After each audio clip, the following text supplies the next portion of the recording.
बिस्मिल्लाहिर्रहमानिर्रहीम। अस्सलाम वालेकुम। Welcome to another lecture.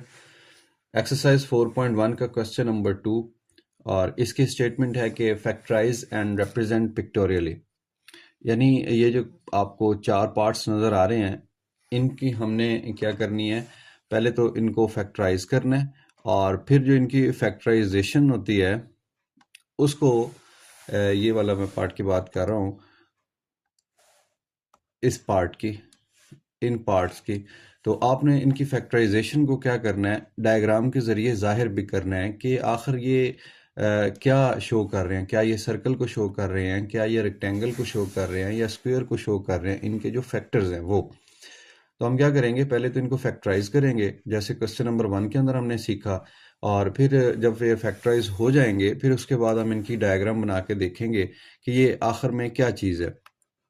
पहला पार्ट मैं लिख रहा हूँ 5x + 15।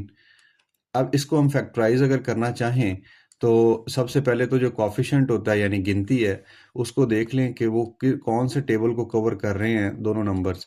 ये 5 1s 5 होता है और जो 15 है इसको आप लिख सकते हैं 5 3 टाइम 15 यानी 5 दिए 15। अब इसके अंदर ये देखिए ये 5 कॉमन है दोनों में, तो आप इस 5 को ब्रैकेट के बाहर कॉमन के तौर पे लिख सकते हैं, यानी मैं इनको यूं लिख सकता हूँ। फिर उसके बाद वेरिएबल की बारी है, यहाँ पे x है, यहाँ पे कोई वेरिएबल नहीं है, लिहाजा इसके अंदर से वेरिएबल कॉमन नहीं आ सकता। अब जो रिमेनिंग वैल्यूज हैं उनको ब्रैकेट में लिख देते हैं। इधर देखें गिनती में कॉफिशेंट्स में क्या बचा 1 और उसके साथ वेरिएबल में क्या बचा x, और ये वाला साइन प्लस 15 जो है इसके अंदर से 5 बाहर चला गया, बाकी रह गया 3, तो ये 3 ब्रैकेट के अंदर आ गया। अब दो फैक्टर्स बन गए हैं, एक फैक्टर आपको रेड कलर में नज़र आ रहा है 5 और दूसरा फैक्टर आपको नज़र आ रहा होगा वाइट कलर में जो कि x + 3 है। ये जो कॉफिशेंट में 1 है आप इसको इग्नोर कर सकते हैं। सो एक ब्रैकेट के अंदर फैक्टर है x + 3 और एक ब्रैकेट के बाहर है जिसको हमने 5 का नाम दिया। अब हमने क्या करना है, इन दोनों फैक्टर्स को पिक्टोरियली यानी डायग्राम बना के उसको शो करना है। तो हम चलते हैं, एक स्क्वायर शेप में यहाँ पे बना लेता हूँ। फिर इसकी जो साइड्स हैं, ये वाली जो साइड है वर्टिकली, इसको हम क्या देते हैं कि दिस इज 5। ये सारी साइड 5 को रिप्रेजेंट कर रही है। और जो दूसरी साइड है हॉरिजेंटली, ये जो दूसरा फैक्टर था x + 3, ये इसको जाहिर कर रही है। ठीक हो गया।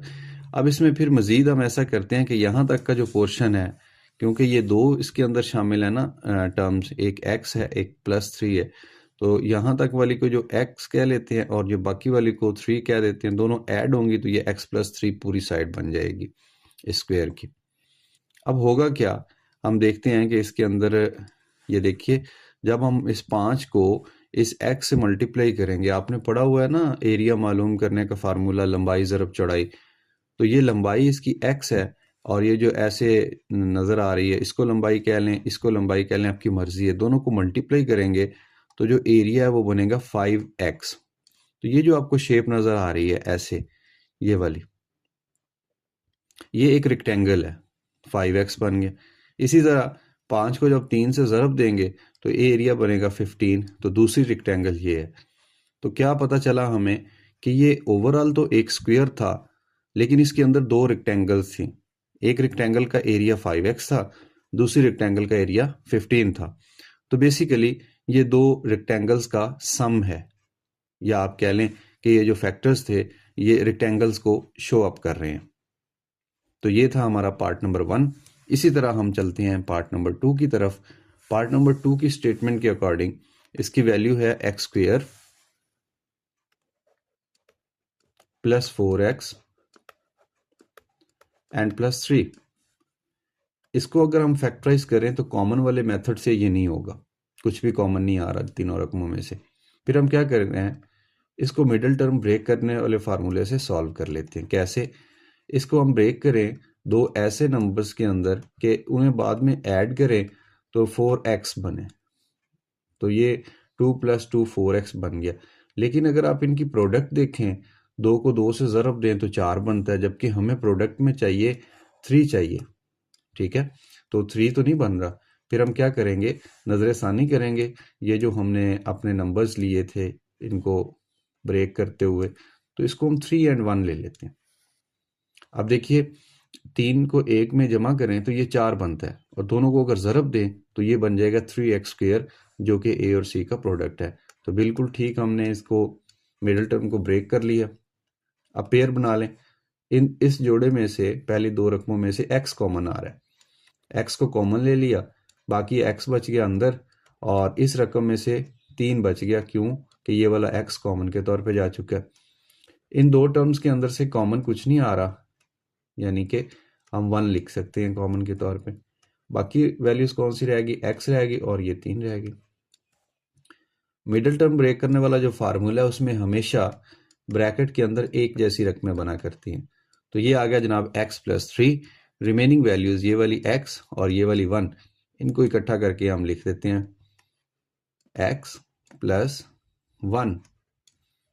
तो ये जनाब हमारा जो क्वेश्चन था उसको हमने फैक्टराइज कर लिया है। अब हम देखते हैं कि ये जो फैक्टर्स हैं ये किस चीज़ को शो कर रहे हैं। तो यहाँ पे एक फर्जी शक्ल लेते हैं। इसकी जो वर्टिकल साइड है इसको हम कह देते हैं कि ये साइड x + 3 है।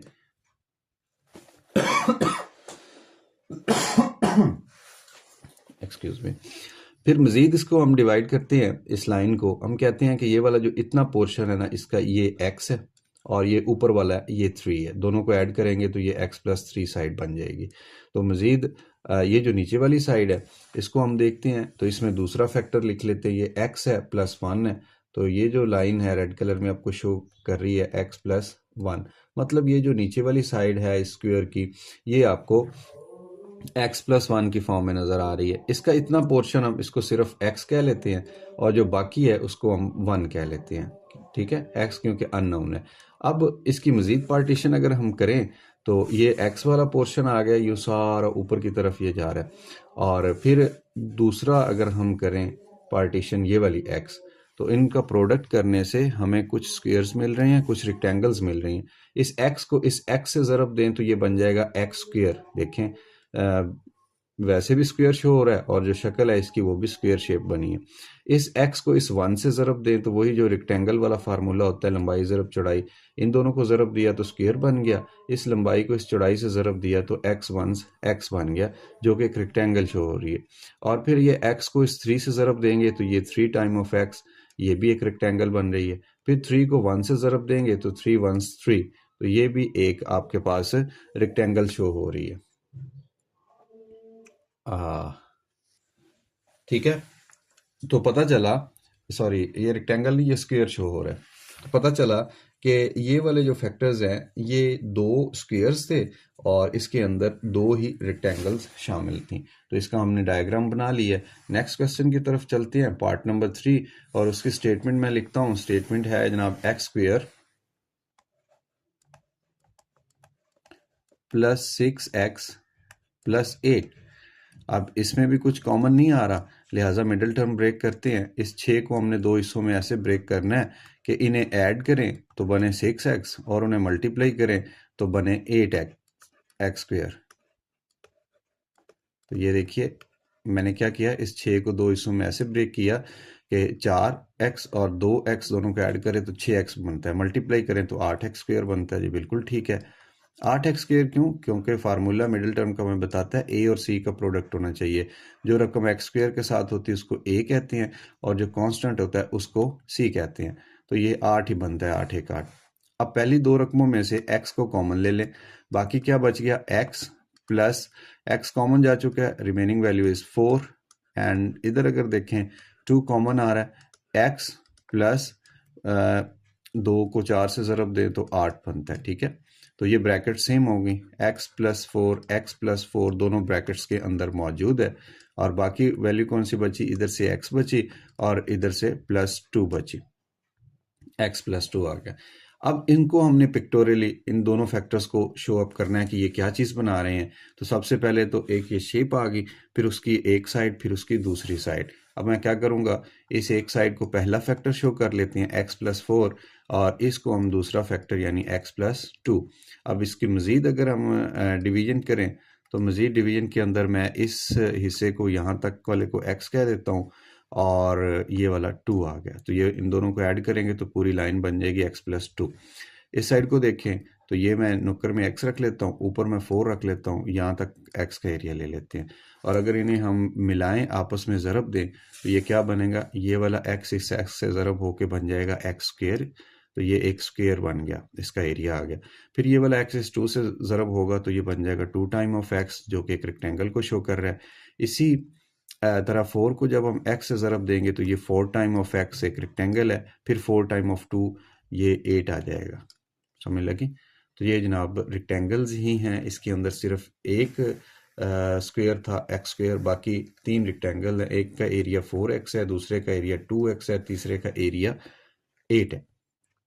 इसके बाद चलते हैं हम अपने पार्ट नंबर 4, जो कि इस क्वेश्चन का आखिरी पार्ट है, और इसकी स्टेटमेंट है कि x square plus 4x plus 4, middle term break करके इसके फैक्टर्स बना लेते हैं। एक्स स्क्वेयर प्लस 2x आएगा और दूसरा भी 2x आएगा। दोनों को ऐड करें तो 4x बनता है, दोनों को मल्टीप्लाई करें तो 4x स्क्वेयर बनता है। बिल्कुल ठीक। पहले दो पेयर्स में से इस पेयर में से हम क्या करेंगे, x ले लेते हैं कॉमन, बाकी x प्लस 2 रह गया। इस पेयर के अंदर से 2 कॉमन आ रहा है, बाकी रह गया x प्लस 2 इंटू 2 4। इस 4 के अंदर 2 छुपा हुआ था। अब पूरी ब्रैकेट कॉमन आ रही है, which is x plus 2। Remaining values क्या है, x ये वाला और ये वाला प्लस 2। सो ये दो फैक्टर्स एक जैसे बन गए, x प्लस 2 x प्लस 2। अब इसकी अगर हम डायग्राम बनाएं तो ये एक शेप आ गई, फिर उसकी वर्टिकल साइड, उसकी हॉरिजॉन्टल साइड। अब वर्टिकल साइड x प्लस 2 है, इसमें इतना पोर्शन हम x का रख लेते हैं और ऊपर वाला जो हिस्सा है ये वाला 2 रख लेते हैं। सिमिलरली इतने हिस्से को x कह लें और दूसरे वाले को 2 कह लें, बिकॉज ये वाली साइड दूसरा फैक्टर भी x प्लस 2 ही है। इनको थोड़ा सा ऐसे सॉलिड बना देते हैं, तो इनका जो एरिया बनेगा वो हमें बताएगा कि ये कौन सी शेप है। x से ज़रब होगा तो x स्क्वेयर, ये वाला x इस 2 से ज़रब होगा तो 2 time of x which is rectangle, फिर ये x इस 2 से ज़रब होगा तो ये 2x विच इज़ रेक्टेंगल, फिर ये 2 इस 2 से मल्टीप्लाई होगा तो 4, जो कि एक स्क्वेयर शेप है। पिछली